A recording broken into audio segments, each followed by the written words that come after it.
What's up, guys? Kevin Cage back with another cryptocurrency update. Appreciate all that like and subscribe, but let's get into it. So we have Binance.us also now officially announcing support to provide the Xrp Balance Snapshots in advance of the Flare distribution. Now, a little reminder for any newcomers in the space that just got into Xrp or started following the developments of the company Ripple. The CEO of Binance.us, her name is Catherine Coley. She was formerly at Ripple in charge of institutional liquidity. Now, why do I admire her and other CEOs that run these platforms in the cryptocurrency space is because they are not tribalistic. Tribalism kills innovation. I don't care if you like Bitcoin, Ethereum, XRP, or any other altcoin. I support interesting projects. I support the technology. I support the excitement in this space because I think that's where things get done. Remember, of course, there's competition, but there's also cooperation. So essentially that phrase that we've heard before is co-opetition. So just wanted to kind of touch on that. And also we have other exchanges participating like Kraken. Ripple invested into them early on. We have Bitrue. They run an XRP validator. We have, Bitfinex. We have many others. So I highly recommend, supporting the exchanges that are listening to their customers as well, because I know we can think of an exchange that has not even bothered giving us a response. And the XRP community is quite large. All right. So just housekeeping tips, good things to know, guys, is if you do not already, and I'm assuming many of you do, if you take place on Binance.us or any other exchange, notice they have different instructions each time. For Binance.us, though, the Xrp Balance Snapshot is actually going to be taking place on December 11th at 7 p.m. Eastern or 4 p.m. Pacific. So keep that in mind. Highly recommend reading this. If you have your Xrp in your wallet, you're good to go. It has to be a balance over 10. But if you are, have any limit order set for Xrp, to buy or sell, those will not be counted. So you have to have just XRP residing in the wallet for this account for the actual snapshot. And of course, as I covered in that other Q&A video, I encourage everybody to participate in this Spark token distribution any way they can, whether you're utilizing your Ledger Nano, the wallets, or just participating on an exchange. Anyways, let's keep going. And also, huge recommendation, guys, create an account on Binance.us and every other exchange that you can that is fully regulated. Binance US, the links are in the video description. It is fully regulated, fully compliant, up to 42 states, I believe. And of course, they have a plethora of new assets. I've seen them come a long way, and I love supporting these ecosystems. They have over-the-counter options to save money on spreads and volatility at times. It helps, okay? Because OTC is a lot easier to lock a transaction in than just trying to do a market buy or a market sell, because the volatility or the spreads could really mess you up at times. So I love Binance US for that reason. And I tell people, like newcomers at least, yes, I might have 10 accounts on different exchanges, or maybe 20, honestly. And they'll say, oh, I only want 2, or I only want 1. I don't want to do that. Well, I'm in the space to attempt to make dozens of millions of dollars. So I'm going to be doing whatever it takes. And I guess, some people are just wired differently, but I'm here for, literally for a return on my investment, as I say in every single video. So to each their own, but me personally, I don't think there's anything wrong with having a lot of accounts and a lot of exchanges. Why? Because there's different crypto assets, and it is important for redundancy to have multiple on and off ramps to enter the market and exit the market when you want to. So I think it's common sense, but I don't know. People think I'm crazy for having a lot of accounts, but I think you guys are crazy with me, and you probably have, a bunch of accounts as well. Next up, so this came out yesterday, December 3rd. This press release is very interesting and timely. Why? Because it came out right before, of course, the Brian Brooks interview that we had. I'm sure a lot of you guys have seen this already. It is 4 minutes. If you have time, go watch it. I uploaded it this morning. Now, Brian Brooks just does, some commentary and essentially saying that we will be seeing, regulatory clarity in 6 to 8 weeks. Very interesting. And even says that institutions have been in this market, are interested in buying. Banks can custody crypto. What I'm saying is this. I don't know what will happen, whether we dump or pump, tomorrow or in the weeks ahead. What I do know is that the future is extremely bright for crypto assets such as XRP that has been working with regulators from the get-go. From the absolute get-go. We've already shown documentation of them meeting with the SEC, of them meeting with Trump administration. The Obama administration years ago has had a DLT, a focus group, something like that. You can't make this stuff up, and this technology will be adopted. And the last couple minutes of this video in particular are my favorite. And now I just want to play 20 seconds here, but please go watch this if you haven't already. Here's the funny thing about America is what matters more than what any given president or treasury secretary thinks about something is what people want. So remember, the taxi cab commissioners of America hated Uber and did everything they could to keep it out, but Americans wanted it, and it's here to stay. It's the same thing with Bitcoin. We've gotten to a point where adoption's too widespread, the technology's too important, the need for the currency and store of value is too important for it to go away. So I'm not too worried about that. I could have said the same thing for Xrp, but I love this because guess what else we want in real, today? We want real-time payments. We want international payments to be faster, more transparent, and cheaper. And a lot of these countries, if you've noticed, specifically the BRICS nations, are already working on essentially escaping the hold of SWIFT and, of course, the US dollar domination. Do you guys see the trend here? Do you see the opportunity at play for Xrp to be one of the neutral bridge assets? You can't make this stuff up. This is just 0.1% why I'm so bullish. And of course, we've heard Brian Brooks name drop Chris Larsen and Ripple and talk about them essentially replacing Swift before, and that was this summer. So you guys, please, I just encourage you guys to do your own research. I'm super biased because I read this stuff all the time and I follow it, but I also hold it. So go watch some Xrp videos where people just, spell FUD, fear, uncertainty, and doubt, and talk badly about it, because you have to try to stay level headed. Don't just watch bullish content. Don't just watch bearish content. Try to stay level headed. All right. That's the best thing I can, recommend is try to entertain all possibilities. But I'm telling you, I'm trying to entertain all of them. And the end game for me is crypto assets absolutely skyrocket in the future as utility comes. And I believe it could come faster than we think. Also, so we had Brian Brooks come out and say that today. Now we have the SEC announcing this office that's focused on innovation and financial technology. So this FinHub, a specialized unit to become standalone office. Now, not to be rude or anything, but I'll believe it when I see it. I know a lot of people are joking around on Twitter. We know that essentially, Bitcoin and Ether are considered commodities, but how does it take so long, arguably a good 7 years for Xrp to get classification or clarity? For me, the longer that we sit here, I think it's actually just part of a game of manipulation, a way to keep people out.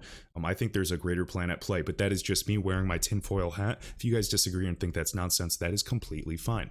All right. So the crazy thing about Brian Brooks is saying, in the next 6 to 8 weeks, we're going to see regulation. Well, what am I doing? Well, I'll tell you this. I am not going to FOMO, fear of missing out, and FOMO and buy assets when they're up 30% or 50%, because I have some other data that's interesting. So essentially, I'm not going to FOMO because we've been here for years in dollar cost averaging with Xrp under 25 cents, I'd imagine. And the question is this. So with these 6 to 8 weeks, will this be a steady climb and it'll just keep skyrocketing? Will we consolidate? Will there be, maybe a last big correction for the bigger players to finally dive in and snag more? We have to look at all these perspectives, and I get it if you guys think we're just going to moon and skyrocket. I'm right there with you. I want it to moon more than anything, but I cannot turn a blind eye on all possibilities in this market because you will get burned every single time. Eventually, even if it takes years, you'll get, it will catch up to you. So either way, I believe 2021 is going to be a phenomenal year for Xrp.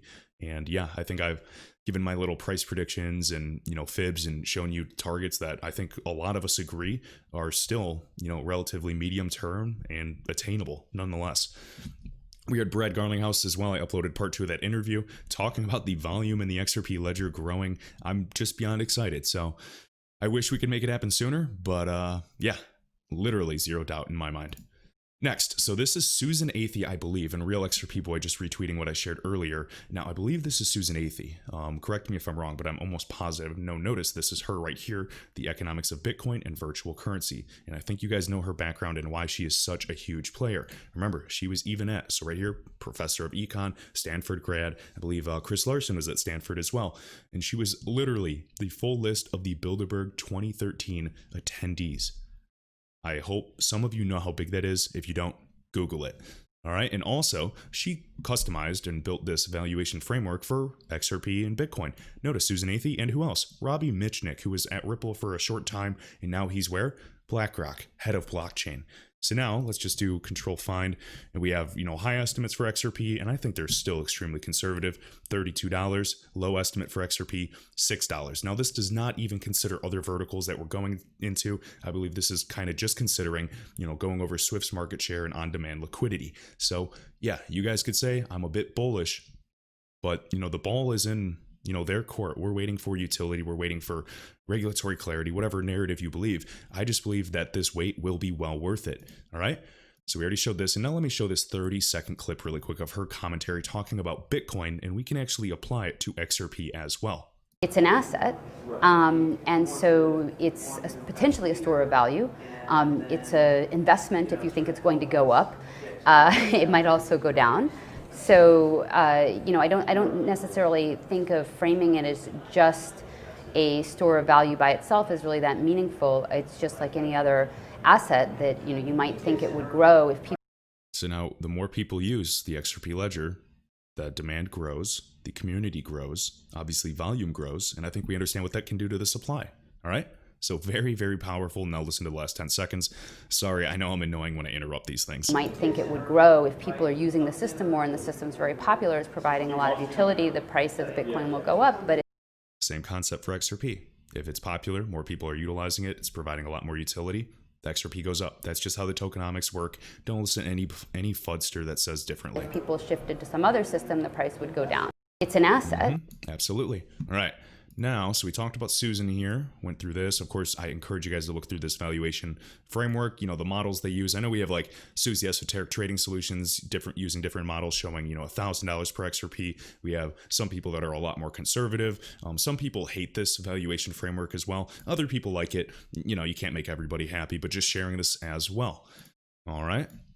Now, right here, so this is shared by Bank XRP. Definite follow on Twitter. Notice this is the IMF working paper that just came out last month, 2020. So monetary units are clearly established by relevant legislation, must be distinguished from non-official quasi-monetary units such as Bitcoin, Ethereum, XRP, which are not established by law. So very interesting to kind of show this commentary. Of course, he has the direct link down here.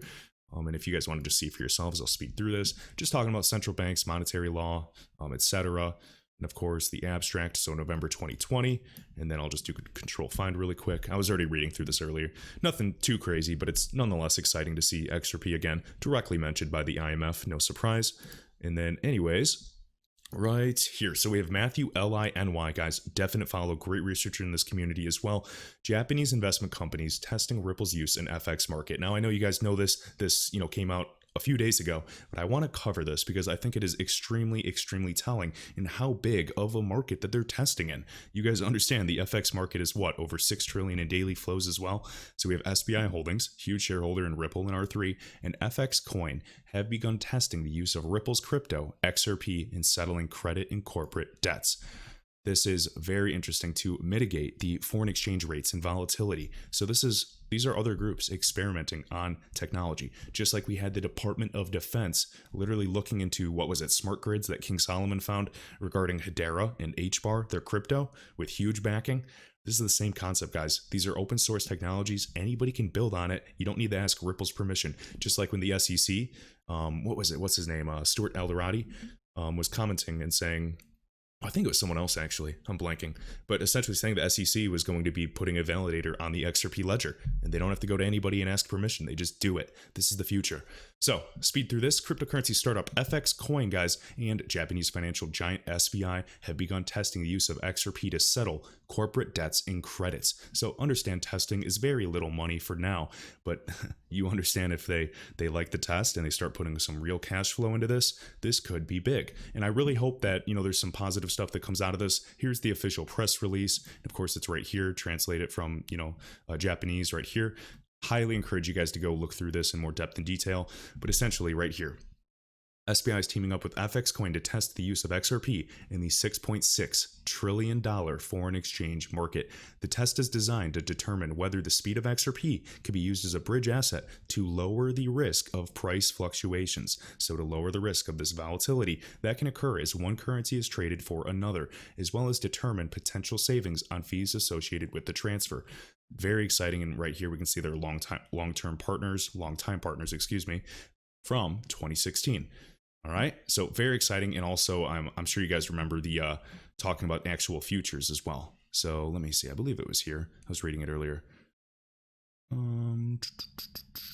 Anyways, yeah, there's different technologies for swaps, futures, options, things of that nature, and they're kind of testing and hedging the price movement. So very, very interesting. So to make a future transaction with FX coin to hedge the price movement of XRP and sell XRP to FX coin on a specific date.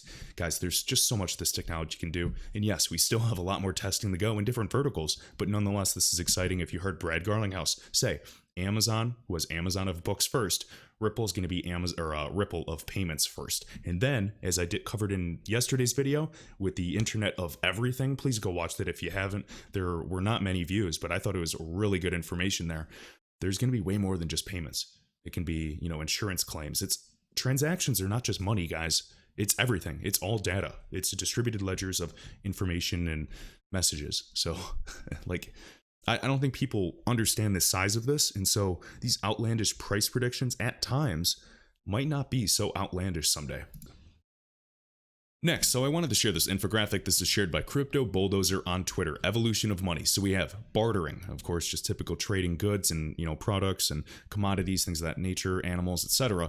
We have gold, of course, but there was a fungibility aspect of it, maybe very heavy, hard to travel with. So we have metal coins. Then we went to paper money. It was originally backed by gold to an extent, and now today it is backed by nothing. It is merely a social construct, despite people that are not aware of that fact.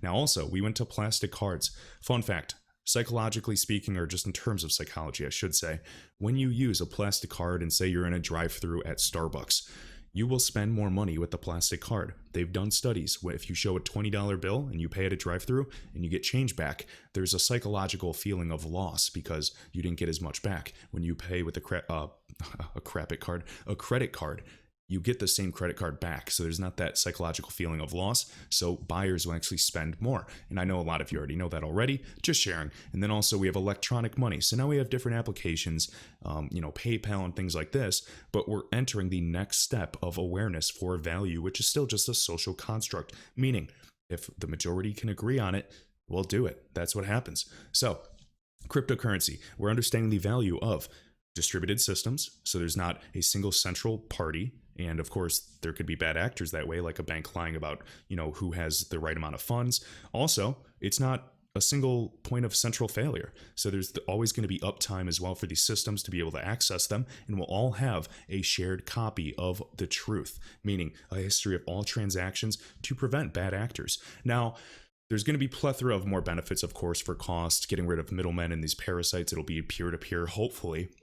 And I'm not going to turn a blind eye. With every new innovation, there's, good and bad. There are absolute trade-offs. I know I see a lot of comments in the video or in YouTube videos just talking about how we're making ourselves slaves to the system and digital currency and this and that, and, us trying to get a return on our investment, capturing the trend. Well, to be honest, I think this trend is going to be happening regardless, but there's also going to be good things that come out of it. And yes, I know there will be bad things, but I'm choosing to focus on the good. So just a personal choice, to each their own.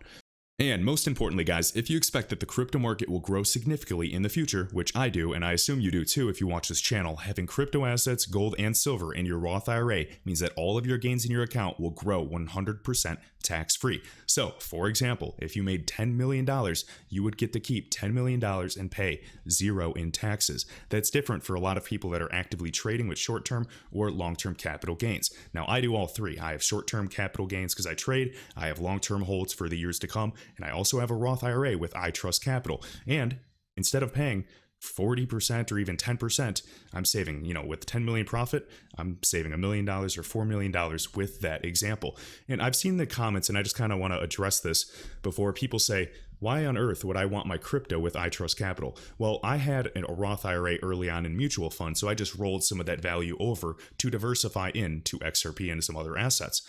Now, for some people, it might not be a fit, but for me, it is. And I don't really understand them saying, well, I don't want to pay a group to hold crypto for me. Well, that money is already locked up until I'm of age for my Roth IRA. So I'd rather have it in crypto than just, equities and stocks and shares in mutual funds at this time. And if I'm going to be paying Vanguard and Fidelity for little fees, I'd much rather pay iTrustCapital for XRP. And for those of you that, hopped on and got XRP at 20 cents, you're sitting pretty right now. So I'm happy with my decision as well. Hopefully you guys enjoyed the video. Links are in the video description for a free month as always, and I will see you in the next one.